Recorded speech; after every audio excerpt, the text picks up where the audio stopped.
So, go.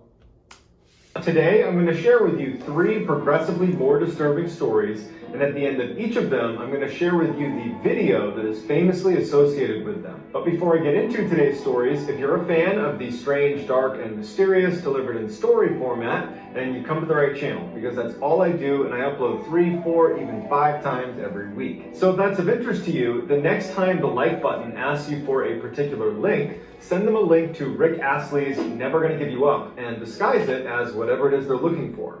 Also, please subscribe to this channel and turn on all notifications so you don't miss any of my weekly uploads. All right, let's get into today's stories.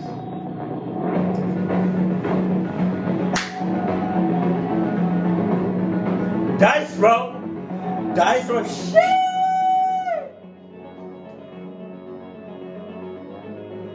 Asylum? Did I say that right? A popular YouTuber named Dan Bell explores abandoned buildings and then uploads that footage to his very popular This Is Dan Bell page that has over 500,000 subscribers. Unlike other urban exploration YouTube channels, Dan is not trying to create scary content. In fact, many of his most popular videos are taken in buildings that haven't even been abandoned yet, like in a Kmart that's shutting down and all the shelves are empty, and he walks around and it's kind of eerie because it's this huge store that's now coming to an end. But again, it's not really scary. But amongst those popular videos, there is one that is horrifying, and it's called the Super Creepy Abandoned Asylum. One of the top comments on this video is from a verified YouTube account with over 1 million subscribers. They're called The Proper People, and they say, "This may be the creepiest urban exploration video I have ever seen." The video opens with Dan coming up to this huge old house that looks... See, now I gotta react to that. I don't know if Mr. Ballen's gonna spoil it too much for me, but now I want to react to it. Nature is reclaiming it with all the vines and grass and everything overgrown all around it. And for the first minute and a half, Dan is just quietly walking around the perimeter of this building. And you don't really know what it is, besides obviously the captions given away, it's an asylum, but it doesn't look like an asylum. It looks like a random house in the middle of the woods. After about a minute and a half, Dan makes his way over to the side of this building, and he sees there are some stone steps that go down into a door that clearly feeds into the basement of this building. Dan walks down the stairs, he opens the door, and he walks into this hallway, and as soon as he goes in, because his camera had been filming in very bright sunshine outside, it takes a minute for it to focus on the hallway, which is totally dark. But once the camera focuses, you see all this old clothing strewn about on the ground, and the paint is peeling off the walls in every part of the building. When Dan filmed this, he was not out loud narrating as he walked around the building. Instead, while he was editing the footage, he must have recorded himself doing a narration, and that narration picks up as soon as he gets in the hallway and the camera has focused. He begins walking down this hallway, and you hear under his boots... God damn! Hallway dark as shit! The crunch of broken glass, and as he's walking, you hear Dan's voice say, "This is a children's asylum that shut down sometime in the 1990s. It was briefly leased sometime in the 2000s, but for the most part, over the past 3 decades, this building has been totally abandoned." After he gives this brief history, which sounds like he's done this dozens of times on other videos, he pauses and says, "You know, something really strange happened while I was filming inside of this building." He heard what sounded like someone running around on the top floor of this building. He's used to going into abandoned buildings and finding creatures, animals running around. That was not unusual. And so instinctively, he assumes it's got to be some animal that's taken up residence on the top floor. And so he doesn't worry about it. He ends up walking around the whole first floor before making his way upstairs. And he said when he got up there, he was expecting to see some animal or some sign of an animal living up there, but he didn't. He didn't see anything. It just looked like every other abandoned building, and after filming what he wanted to film, he eventually leaves the building and goes home. It wasn't until he loaded the footage onto his computer and began reviewing it that he noticed 2 specific instances while he was inside this asylum where clearly someone else is in the room with him. Dan speculates that perhaps a former patient has come back here and is living in one of the rooms upstairs. Here are the two segments from his video that show this kind of phantom person lurking in the shadows. In the first clip, keep your eyes on the door that is open leading downstairs. You'll see there is a shadow on the door that is being cast from whatever is standing at the top of the stairs just outside of our view. And at some point, as Dan is filming down the hall, that shadow vanishes down the stairs. In the second clip, when Dan walks into the room, look to the back left-hand side of the room at the door, specifically at the open hole where there should be a doorknob. You will see there is very clearly someone looking through the hole at Dan. Oh my God. And when Dan films this person, they run away.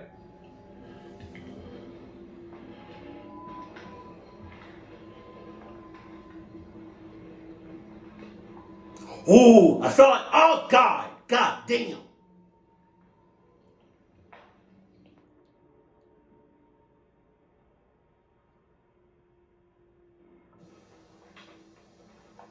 That was quick. Dude, replay that, please. Oh my God.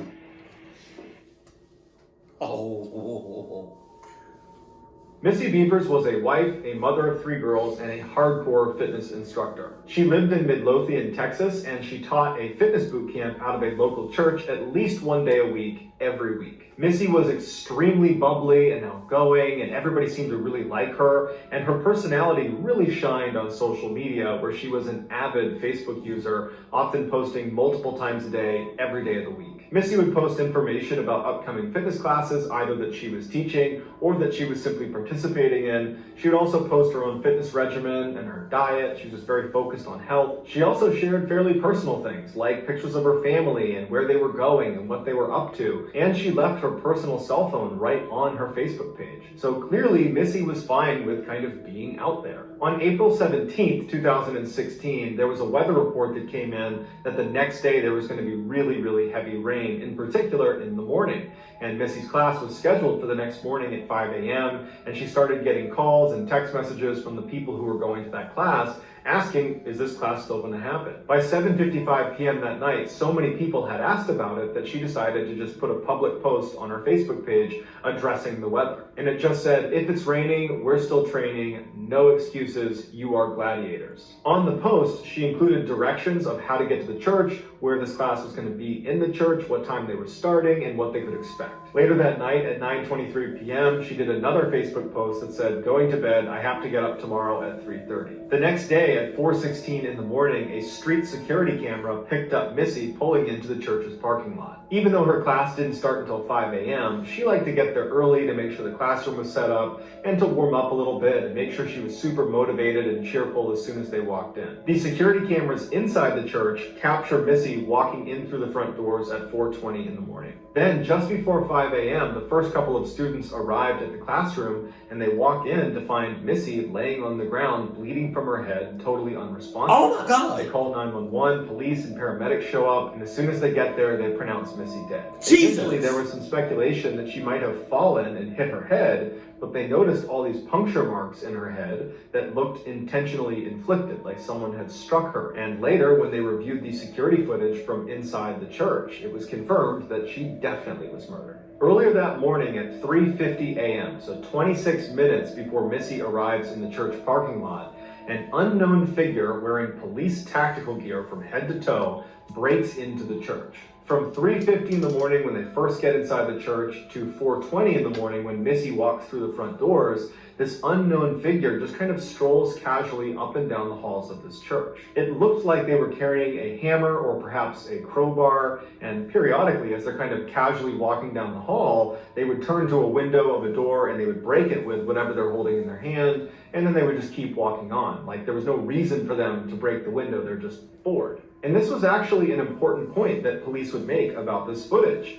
This person walking around does not appear to want to vandalize the church. I mean, they're breaking a couple windows, but they could have done a lot more damage to the building, and they didn't.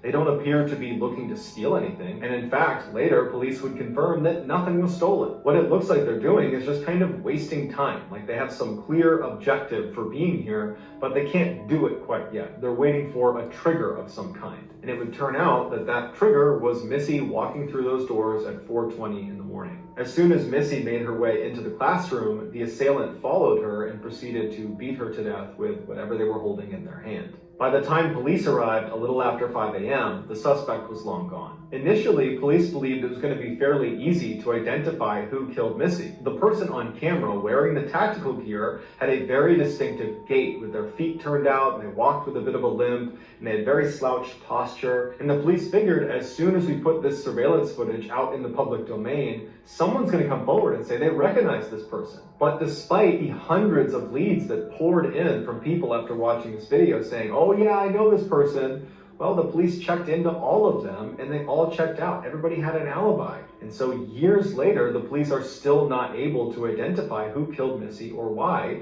and so her case remains unsolved. Here is the security footage of Missy's killer casually... But what if, now, I'm just throwing this out there, what if they saw the cameras, noticed the cameras, and switched up their posture?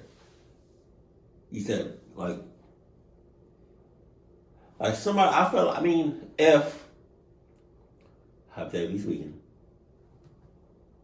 if I were to do something like that, I would definitely scope out the area, and I would intentionally,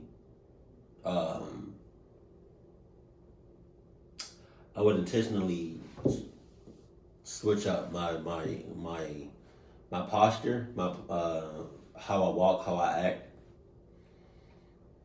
and then while on camera, but then while I'm in public, I would just go back to normal or whatever. Hypothetically speaking. Walking around the halls, aimlessly smashing windows and opening doors, just waiting for Missy to show up.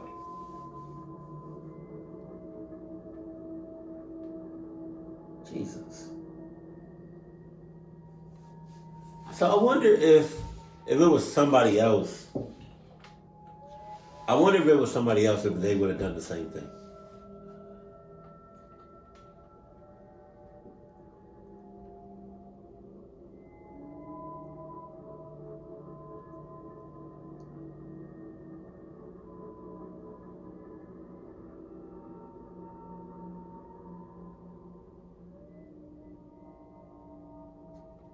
Granny Reaper. Oh no. In March of 2015, 68-year-old Tamara Samsonova was having renovations done to her home in St. Petersburg, Russia. A friend of hers, 79-year-old Valentina Ulanova, had heard about Tamara's renovations, and she approached her and said, do you want to stay with me while that's getting done? Tamara was very thankful, immediately said yes, and as soon as she moved in, she immediately started picking up the slack by cleaning up the house and doing the dishes, and made sure she always cooked food for her friend because she wasn't able to pay rent. After a couple of weeks, the renovations on Tamara's home were complete, but Tamara didn't want to leave. She was really enjoying living with Valentina, and so she asked Valentina would it be okay if she stayed a little bit longer. Valentina was a little bit reluctant, but did ultimately say, okay, that's fine. A couple of months go by, and Tamara is showing no sign that she plans on leaving Valentina's home anytime soon, and Valentina is getting increasingly frustrated with that reality. Finally, in late July 2015, Valentina confronts Tamara and says, you gotta go. And Tamara just says, no. Oh no! This causes a huge fight, but at the end of it, Tamara still doesn't leave. So for a couple of days, the women just do not speak to each other. The silence is finally broken on July 23rd when the women get into a fight about some empty cups in the sink that one of them was supposed to clean, but they didn't, and they fought about whose responsibility it was to do the dishes. And then, of course, the whole subject comes up again of Valentina saying, you shouldn't even be here, you need to leave. And Tamara's like, no, I'm not going to leave. And so another big blowout fight happens. But at the end of this fight, Tamara finally concedes and says, okay, I get it. I need to leave. Just give me a couple of days and I'll be out of here. No, immediately the tension is gone in the room. They're no longer fighting, and Valentina is happy that she's finally going to get her apartment back. Nah. A couple of days. That's different from saying leave right now, Igga.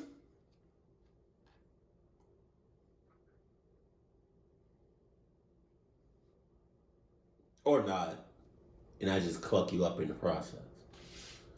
Tamara says, look, I'll make us dinner tonight. I'll go out and get some food. Oh, Tamara no. leaves the apartment and goes to a pharmacy and gets a whole bunch of sleeping pills And then she gets the ingredients to a particular salad that she knows Valentina really likes. She goes back, she starts making dinner, and as she's making this salad, she crushes up the sleeping pills and mixes the powder with the salad dressing and gives that to Valentina. And Valentina, who's very hungry, eats the whole salad and doesn't notice anything is wrong. As soon as Tamara was sure Valentina had eaten the entire salad, Tamara just goes up to her room and goes to bed. A couple hours later, at about 2 in the morning, she goes back down to the kitchen and she sees Valentina is passed out on the ground. Tamara goes up to her and sees that she's still breathing, which was a disappointment because she wanted her to die from taking all these sleeping pills. Oh my God. It doesn't matter. She takes out her hacksaw that she had borrowed from the neighbor earlier in the day and proceeds to butcher Valentina. While she's still alive? That's crazy as hell. You're crazy. You're a psychopath. To do that to a person is already bad enough. But to do it to somebody that's still alive and that can still feel that pain, that's a different type of crazy. Takes special care as she's cutting her into pieces to remove her lungs and not damage them, because Tamara had a taste for human lungs. It was actually her favorite food.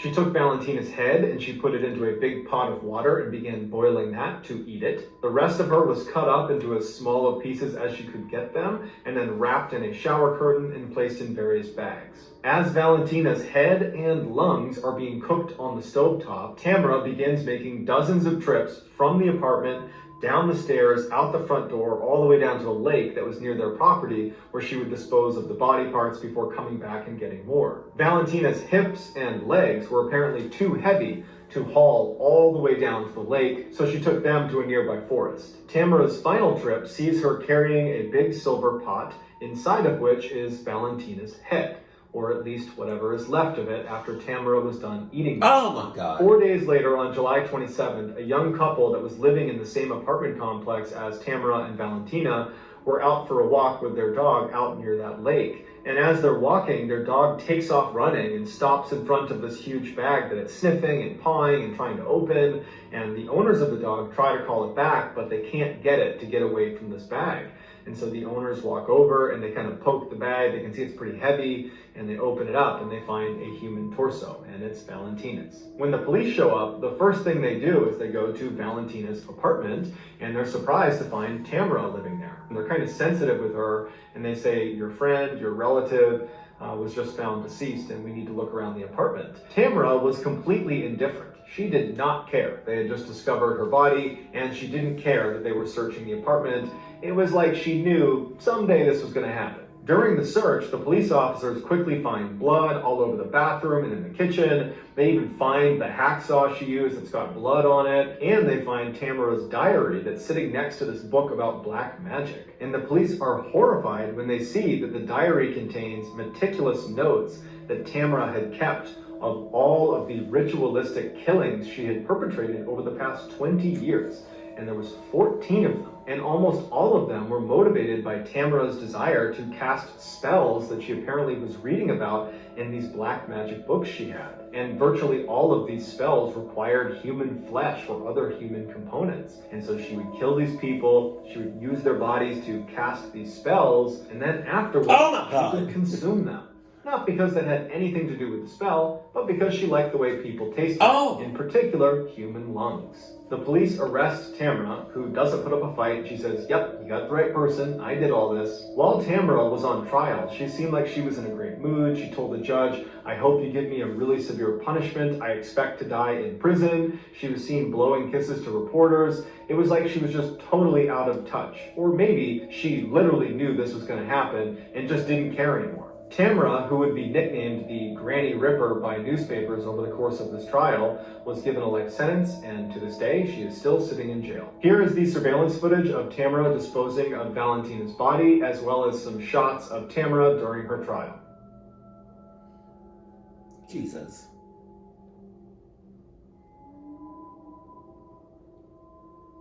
Oh my God.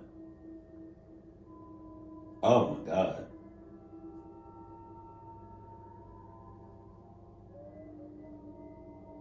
Old people will forever be sus. I don't care. I don't care who They go to head. I don't care who you are. Old, if you're old, you're sus. Don't talk to me.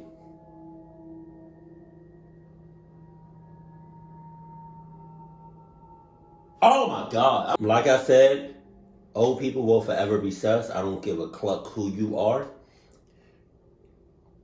You know, like, if you know, even if you grew up with somebody and they're a lot older than you,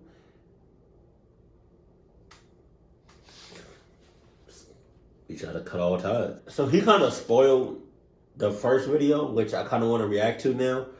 But if y'all want me to react to that video that he's talking about in the beginning of this video, that YouTuber went to the abandoned place, then I'll react to it. But he kind of already spoiled it for me, and nevertheless, it seemed like it was a good video, though. Let me know what you want me to react to next in the comment section below. Keep it cool, keep it classy, and I love you. Stay happy, my fam.